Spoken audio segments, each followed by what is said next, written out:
Hello and welcome to all of viewers in Nigeria and around the world to News Cycle on Global Television, coming to you live from the nation's capital, Abuja. I'm Deacon Michael. A quick reminder that Global Television is on DSTV channel 365 and free to air on Nicomsat. The federal government has declared Monday, 16 September 2024 as public holiday to mark the celebration of the Eid Mawlid, which is the birth of the Holy Prophet Muhammad. Our Minister of Interior, Olubunmi Tunji made the declaration on behalf of the federal government in a statement by the Permanent Secretary in the Ministry, Dr. Magdalene Ajani. And our President Bola Tinubu will return to Abuja today following his official visit to China and his short stay in the United Kingdom. All this was disclosed by Special Advisor on Information and Strategy, Bayo Onanuga. And now his response to the floods that have displaced thousands of people in Madagri, Borno State. Officials from the United Nations and humanitarian organizations have pledged immediate support for the affected population. This was stated in a press release made available by the National Information Officer of the United Nations Information Center. The floods caused by the collapse of the Alio Dam on 9 September have left thousands homeless, excavating an already dire humanitarian situation in Borno State. In the meantime, the Association of Local Governments of Nigeria, Haugen, has called on the federal government to declare a state of emergency in Madagri, Borno State, following the flood disaster in the city. National President of the Association, Aminu Mai-Fata, made the call in a statement in Lafia, Nasarawa State, where he urged government to immediately activate emergency management mechanism to address the humanitarian crisis to support the victims. Zamfara State Governor Dauda Lawal has flagged off the distribution of essential drugs and personal protective equipment and emergency response materials to hospitals across the state. The governor says the distribution is part of the series of activities initiated by the government to enhance the people's well-being and improve the state's healthcare infrastructure and service delivery, particularly in addressing the medical needs of vulnerable and undeserved communities. Sharon Ajay completes the report.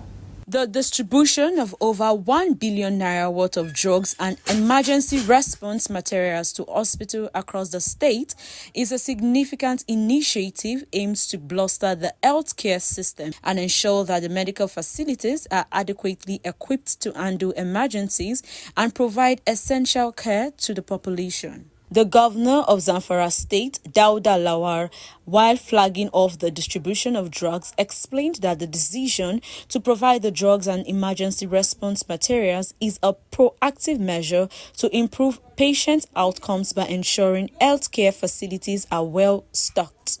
This distribution of over 1 billion worth of vital drugs and resources is not just a symbolic gesture, but a concrete demonstration of our commitment to the state of emergency we declared in the health sector and our resolve to tackle health challenges head-on.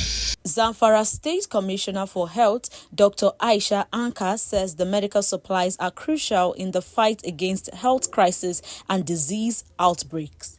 To announce to you that His Excellency will be distributing drugs and medical consumables worth 1 billion naira to our primary, secondary, as well as tertiary health facilities across all the 14 local government areas of our dear state. With these supplies, our dear people of Zamfara State will have a better health, better care, and better lives. The Director of Public Health at the Zamfara State Ministry of Health, Dr. Yusuf Abubakar, applauded the effort of the state governor for his dedication to revitalizing the health sector. Any services to the health sector is being given priority, and also is being given to those who need it without any diversion. And the Honorable Commissioner has, met with this committee, and she has set the standard, and she also set the principle and guidelines upon which these commodities are going to be utilized. The distributed items include life-saving medications, personal protective equipment, and other critical emergency response materials. Sharon Ajay reporting for Global TV News. Our Chief of Defense Staff, General Christopher Musa, says the days of notorious bandits leader Bello Turji and other terrorists are numbered as troops are committed to ending insecurity in Zamfara and the Northwest Zone. The defense chief started this when he paid a walking visit to the Sector 1 of Operation Adarindaji in Gausa, Zamfara State Capital. Queen Ageba has the details.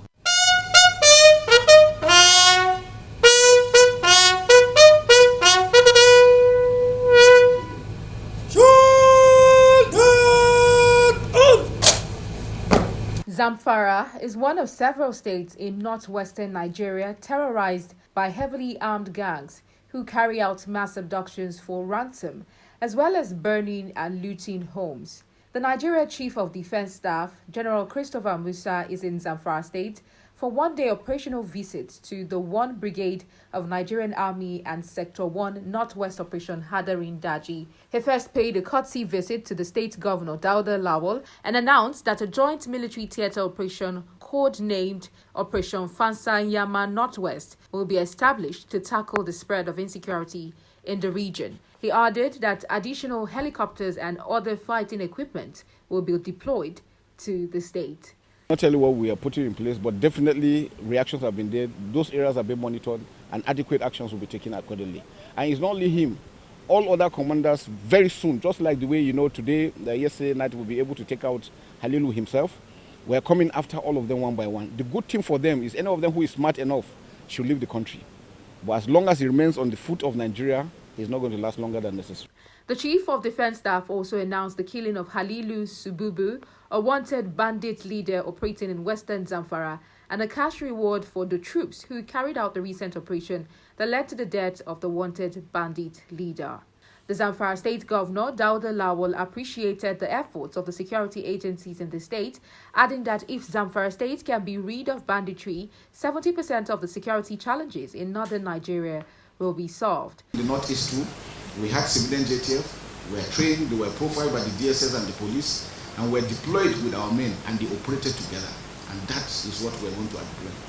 And so we're confident that with these efforts, and with the new measures put in place, it's just a matter of time, we will all celebrate. We're 100% behind you and your men, and we have absolute confidence that you will do what you promised. And we'll give you all the necessary cooperation in whatever means, for whatever capacity. The Chief of Defense Staff proceeded to the headquarters of 1 Brigade Nigerian Army Gusau, where he was briefed on the operational activities of the Sector 1 of Operation Hadarin Daji and offered a minute silence prayers for the souls of soldiers killed in recent bandit attack in the state. Over 30 operational motorcycles, hundreds of ammunition and firearms were recovered during operation. For Global Television, Queen Agaba reporting. The International Broadcasting Convention 2024, a major global event for professionals in the creation, management and delivery of entertainment and news content, is taking place in Amsterdam. RBC serves as a key platform for broadcasters, technologies and media companies to exhibit their latest innovations, exchange insight and discuss the future direction of the media and broadcasting industry. This year's focus is on cutting-edge technologies such as artificial intelligence, virtual reality, 5G broadcasting, cloud technology, and sustainability in media production transformative advancement, poised to reshape the industry. Prominent figures in attendance from Nigeria include the Chairman, Senate Committee on Federal Capital Territory, Senator Ibrahim Bomai, Dr. Ibrahim Biu, Managing Director of Global Television, Ahmed Babagana, Director General of the Federal Radio Corporation of Nigeria, and a former ambassador and chairman of the Allied People's Movement, Ambassador Yusuf Maman. The convention is expected to provide deep insight into how these technologies will influence the future media trends and business operations globally. And a wife of Imo State Governor Chioma Uzodimma says administration will empower 1,575 women across various categories of skill acquisition. She made this known at the grand finale of the 2024 August meeting with Imo women. Here is Amarachi's EBS report. Women from the 27 local government areas of Imo State, in their different groups, with their different uniforms, gathered at NDBC Carlo Square, venue for this year's grand finale of this year's August meeting, hosted by wife of the Imo State Governor, Chioma Uzodinma. The wife of the Imo State Governor, Chioma Uzodinma, explained that this year's August meeting, themed Nwanyi Dike, a strong woman, captured the declaration of indomitable spirit that defines Imo women. She says the event is to reflect on collective achievements and set purposeful path for the future. Nwanyi Dike, a strong woman, captures the very essence of our identity as Imo women. Today, we are here not just to celebrate our resilience and strength, but to reflect on our collective achievements and set a purposeful path for our future. Nwanyi Dike is not just a theme. It is a profound declaration of the indomitable spirit that defines the Imo woman. Imo State Governor Hope Uzodinma thanked Imo women for their support and also thanked the wife of the president. I want to congratulate my wife for the bold initiatives she has rolled out and for embracing you Imo women into a partnership that is working. I want to thank you. I will also use this opportunity to thank the First Lady of Nigeria for all the support and connections she continued to make to Imo women. Dignitaries in attendance include wife of the Southern governors, members of Imo State House of Assembly, and other top government officials. Amarachi Ibe for Global Television News, Owerri. The presidential candidate of African Action Congress in the 2023 election, Omoyele Sowore, has been released minutes after his arrest. Sowore was arrested this morning at Murtala Mohammed International Airport in Ikeja, Lagos State. You're watching the news cycle on Global Television, coming to you live from Nigeria's capital, Abuja. When the news cycle returns, petrol price reduction predicted as Nigeria National Petroleum Company Limited buys product at 766 naira per litre from Dangote Refinery. Details of these and more after this short break. Please stay with us.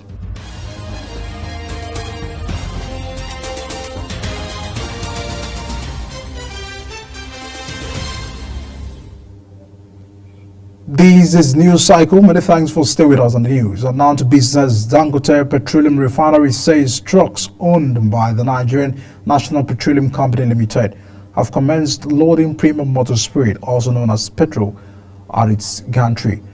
Dangote Group shared videos on X showing the truck station at the facility, a development that follows NNPCL's development of trucks for the petrol loading gantry of Dangote Refinery on Saturday.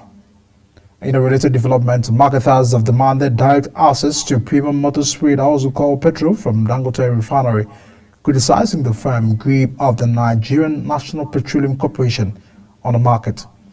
The National Public Secretary of the Independent Petroleum Marketers Association of Nigeria, Chinedu Okedike, said the market should be open for all, in line with the willing buyer and willing seller commitment earlier made by the corporation. Meanwhile, Lagos State government says it will commence an e-call-up system for managing truck movement within the Lekki Free Trade Zone corridor starting September 23, 2024. The government says the measure aims to prevent congestion and improve logistics operation in anticipation of the increased truck traffic due to Dangote Refinery's full operations.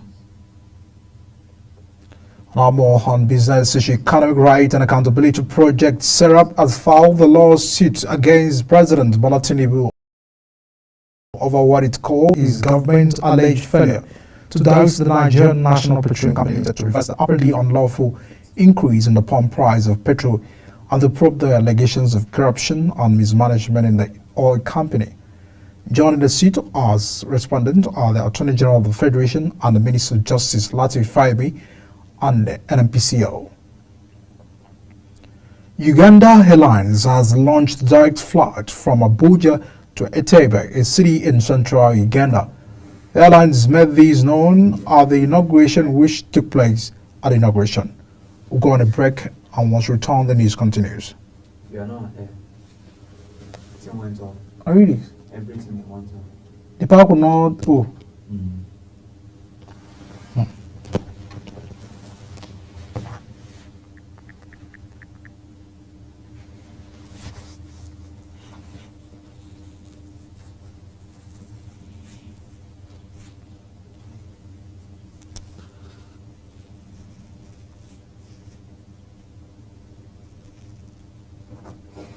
Shut down.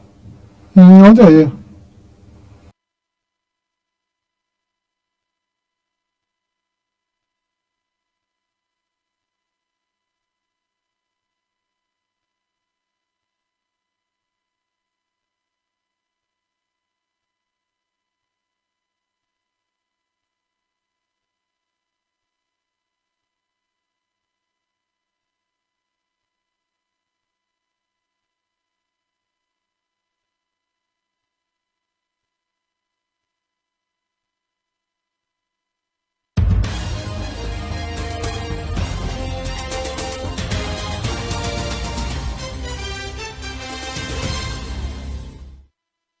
And welcome back. Many thanks for still staying with us. Now, Uganda Airlines has launched direct flight from Abuja to Entebbe city in central Uganda. The airlines made these known at the inauguration, which took place at the Nnamdi Azikiwe International Airport, Abuja, recently. The airline says the new route was expected to enhance connectivity, reduce travel time, boost trade and tourism between the two countries, and provide travelers with an efficient link between West and East Africa. Now on the front scene, French police says 8 people have died overnight while trying to cross the channel from France to England. Rescue services were alerted after the boat got into difficulty in waters in the north. In a Paz-Day College, the rubber vessels left with 50 people on board and started to sink not long after leaving the coast. And on the front scene, emergency services has shoring up flood of defenses in Central and the Eastern Europe after the torrential rainfall swelled rivers and damaged thousands of homes. Prime Minister Donald Tusk confirmed that 1 person has died from the drowning in Poland. Storm Boris also proved deadly in Romania on Saturday, where 4 people were killed during floods in the southeastern region of the Galati. Venezuelan authorities say they have arrested 3 United States citizens, 2 Spaniards, and 1 Czech national suspected of plotting to destabilize the country. Interior Minister Diosdado said hundreds of weapons had also been seized under the detainees who were plotting to assassinate the Venezuelan President Nicolas Maduro and other top officials. It comes 2 days after the Washington sanctioned 16 Venezuelan officials who are closely aligned with President Maduro following his disputed election victory. And out of sport, Lionel Messi does return from injury Saturday, scoring 2 goals in the space of 4 minutes and adding an assist in the Inter Miami's 3-1 Major League Soccer victory. The 8-time Ballon d'Or winner has not played since injuring his right ankle during the Copa America final on July 14, when he helped Argentina to victory over Colombia. Since then, he had missed 8 games for his club and this month's World Cup qualifiers for his country. Nottingham Forest have defeated Liverpool during the Premier League match, breaking the chains at the Anfield in 55 years. Liverpool dropped points for the first time in the Premier League this season after a second-half stunner from the Callum Dodin and Nottingham Forest the victory. On sports, Daniel Dubois has boldly declared his intention to knock out Anthony Joshua in the upcoming IBF heavyweight title fight at the Wembley Stadium on September 24th. A 26-year-old Briton who brands himself as a good destroyer is confident he can deliver only the second knockout defeat of Joshua's professional career. The National Basketball Association of Africa and the Agris Français Public Development Institutions have held the 2-day symposium on the basketball experience for the youth in Lagos. The program took place at the National Stadium in Surulere, Lagos, recently to conclude the 3rd season of the Junior NBA and FDD basketball experience. The director of NBA Africa Communications, Chomai Mohammadi, said NBA and Everyday Basketball Experience is a youth development program that features weekly basketball and life skills sessions to educate African youth about the importance of physical and mental health and well-being. Victor Boniface opened his 2024-25 German goals account in style, netting a brace and providing an assist as the Bayer Leverkusen secured a commanding 4-1 away victory against the Hoffenheim in the German. The Nigerian international, who had been suspended for unprofessional conduct in his previous league appearance, marked his return with a man-of-the-match performance that helped champions return to the winning ways. And as a package, a news cycle coming to you live from Nigeria's capital, Abuja. We're on DSTV channel 365 and Start Times 276, free to air on Nikomsat. Kindly follow us on all social media platforms using @GlobalTV NGN, other handles now shown on the screen. Many thanks for watching and staying with us on News Cycle. I'm Edikan Michael.